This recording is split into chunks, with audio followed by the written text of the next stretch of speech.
Good afternoon. Bill Ulivari here with the Final Third Network. Today's guest, I am pleased to introduce Pamela Martin from Long World Services for the Living. Now, Pamela and I met at a networking event hosted by the Illinois Continuity of Care, which is a wonderful organization really bringing people in the local area and actually, throughout the state, but specifically in our Glenview area, that are dealing with topics of the final third. It's people who are 55 plus, senior services. And so I wanted to do an interview with Pamela, mostly because her energy and passion fuels my somewhat stoic interview style. And so Pamela and I met for the first time last week over coffee, and we're going to just do a quick interview about Pam and what kind of services she's offering and why she got involved in this particular space. So Pamela? I like Pamela best. Pamela? I'll answer to either. Welcome. Thanks. So Pamela, tell me a little bit about your Long World Services for the Living and how you got involved in that particular space. Sure. Basically, we are a company that travels anywhere within the United States after someone loses a loved one, and we put the home to rest. We first secure the property, then we make any household repairs, we prepare the house for rental or resale, and we also locate, ship, sell, consign, donate, and dispose of all the belongings in the home at the client's discretion. The client can be as involved with that process or kind of take a hands-off approach. We've had both, which is fine. Basically, we log all the valuables using Dropbox. We photograph everything. Dropbox is like a cloud solution for storage? Yes, so secure cloud. Okay, so you create a cloud-based file or a storage facility. You categorize everything and put it in so that people can look at it at their own free time. We sure do, yes, and we share that link with the executor, our client, and then that client can choose to share the Dropbox with other family members. Basically we have different categories. We have all of the belongings in the home that would be considered to have value, and there are specific folders. The client can decide, yes, I'd like this donated, I'd like this shipped to me, I'd like this delivered, or I'd like it consigned, and we are happy to fulfill all those wishes. That sounds amazing. So it's a way of almost like looking on Craigslist or Amazon or eBay with your own personal items or the items of an estate, and then give you enough information whether or not it should be donated or consigned or just thrown in the garbage bin. Right, yes, and we're happy to provide guidance as well. Some family members believe that their loved ones' items have a great deal of value. Others believe the items have no value. So we're happy to give our opinion and do all the necessary research to back that up. That's really interesting because I know from my own grandparents where they had some beautiful Art Deco furniture that they wanted passed on to the grandkids. And my wife and I were recently married, and our house was more mid-century modern, and there was just no way we were taking this furniture. And now in hindsight, we wish we would have taken this gorgeous bedroom set and the armoires, and I mean everything was just gorgeous Art Deco. But of course, when you're young, what did Jimmy in the movie It's a Wonderful Life, that youth is wasted on the young. It's and so true. We made a pretty bad decision back then, but I wish I had that furniture now. You know what's so funny, if I can interrupt for a second? Please. Is that these sort of things go in and out of fashion so often. There was a time when mid-century modern was considered like, take it to Goodwill, right? And it's just funny watching this go in and out of fashion, watching different furniture styles going in and out of fashion. Unfortunately, a lot of the furniture that our parents have, we call it, some people in the industry call it big brown furniture. Big brown? Yeah, it's very nondescript, 1980s, just like clunky furniture. That doesn't have a lot of character that those other styles have. So when we're going to be waiting for a long time for it to come back in fashion. It's probably never going to come back in fashion, unfortunately. You never know. Stranger things have happened. That's true. Right? I mean, who would have thought that like beards and whiskey and cigars and craft beer would come back? Good point. And so give me an idea, Pamela, of what a sample engagement might look like. Like who typically contacts you? How long is the engagement?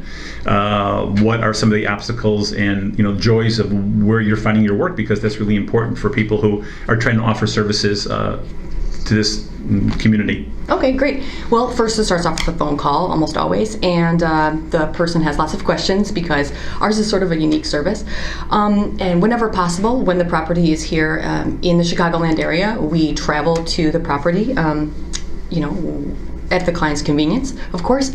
We spend about an hour, maybe up to 2 hours on site, taking videos of the property, taking photos, And then we provide the client with a no commitment, no fee estimate. We typically, let's see, I think something unique about our service too is that we stick to our estimates. So that means that if we cannot finish within the allotted time, the client just gets a free day of work, or perhaps two free days of work.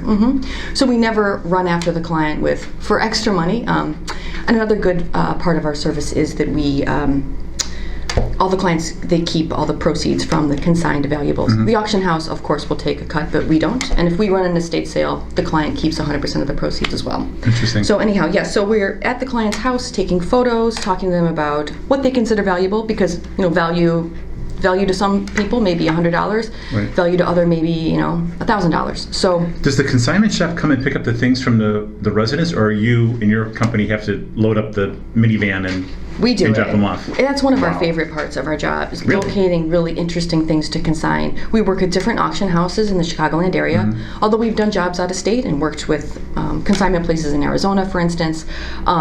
With the internet, it is pretty easy for us to find the best home for the loved one's valuables. Interesting. And so what does it mean to you? I mean, everybody that I meet lately is kind of like they're repivoting their career. There's something about this space with the 55 plus or senior services that maybe you were unfulfilled at a previous job. Maybe it was just too taxing on your time. Yet there's something about providing this care for people with your personality, with your passion. And I know that's an overused word, passion, but it is something that's kind of important to me. And you certainly bring passion to this space. And I suspect that that's not the first time you've heard that. So tell me a little bit about what is it about this that drives you? Well, I am a natural problem solver. I love big problems, and I love creating new ways to solve them. I think that I'm a divergent thinker. I think that, I don't know, it's something that is very, very exciting to me. I can easily work 16 hours a day doing this. We do a document service too, so many people have papers. Many of our parents have papers, too many papers, and I'm more than happy to spend 10 hours straight going through every piece of paper, creating PDFs and organizing them for the family. I don't know what it is. It's sort of a reverse ADD, I call it. But yeah, I enjoy it a great deal. I was a teacher for 16 years. I taught at university level, and it just became. I feel like that's a problem-solving job too, but I think it has a shelf life, and I don't know. I was just excited to work in a new space. Do you find that, there is a concept of maybe we're a materialistic society. We have too much paper, too much stuff, we're hoarders.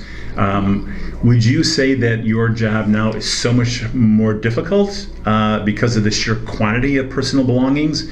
Or would you say maybe it's actually easier because the stuff that's good is easier separated from the junky stuff, or I don't want to say junky, but the invaluable material, like the stuff from as seen on TV versus you know what I mean?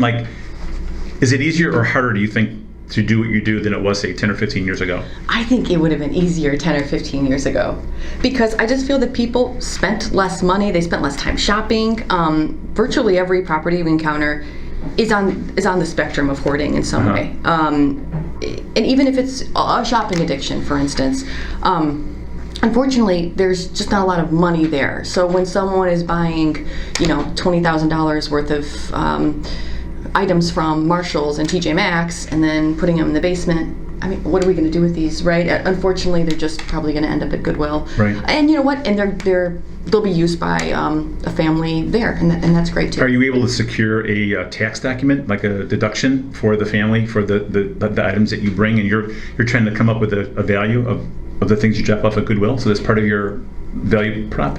Actually, yes. Part of our service is documenting every single item that is donated to Goodwill, and we log that. We create an account for the executor using the executor's email address, and then we make up a password, share that with the person, and all of the tax documents actually go directly to the executor's email box. Okay. So it's the same way with the consignment checks. So any checks that we're able to secure, they don't come to us at all. They are sent directly to the client's home address. In your opening remark about how you describe your business as we put a home to rest, I think that that's really beautiful. There's just something about that way that flows. So are you, again, normally contacted by a real estate agent who has a house that's full of stuff and needs your help? Are you contacted by children saying that we want to put our mom and dad's house on the market? Like, who's a good referral for you, and how do you break up your inbound requests? Like, how would you sort that? Well, we've been contacted, usually, let's see, funeral homes are, we receive business from funeral homes, senior real estate specialists, of course, hospice care providers, senior living facility directors, directors of sales and marketing typically, of course, grief professionals, death doulas, all sorts of people like this. What will usually happen is the senior real estate specialist, for instance, will give a card to a prospective client, and then the client will contact us asking questions, and then we go out to the property and take a look and give them the estimate. Also trust officers at banks as well. Okay. Those are other so from start to finish, okay, your card is given to a potential prospect. They agree to accept your services. Start to finish, in the door, open house or for sale sign on the front lawn. Generally, if you can say, how long does that take? Oh, what a great question. Again, it would just depend on the level of hoarding. I've done a job as quickly as, I did a 2,000 square foot, 2-bedroom, 1 office. I'm a pretty nice sized place, 4 days. 4 days. And was able to vet real estate agents, get the family, the consignment checks, donate everything, trips to the recycling center. That's another thing. We love to keep things out of the garbage. So, we really pride ourselves on reusing, recycling, donating to senior centers, churches, schools, synagogues, any place that can use these valuable items. So 4 days was our quickest. We had a pretty serious, I think it was 2,200 square foot hoarding job, and that took us 15 days. 15 days. Right, and that was, but it was a backbreaking, serious situation. Right, Yeah. 16 hours a day, right, Yes. into the dumpster. Wow. Okay, well, Pamela, thank you so much. We're probably going to cut another episode in just a few minutes. But tell people, viewers, how they can get in touch with you, phone number, email address, website, and so. Great. Okay. Yes. So we're available to speak over the phone 24 hours a day, 7 days a week. 312-286-0586, and our website is www.longworldservices.com.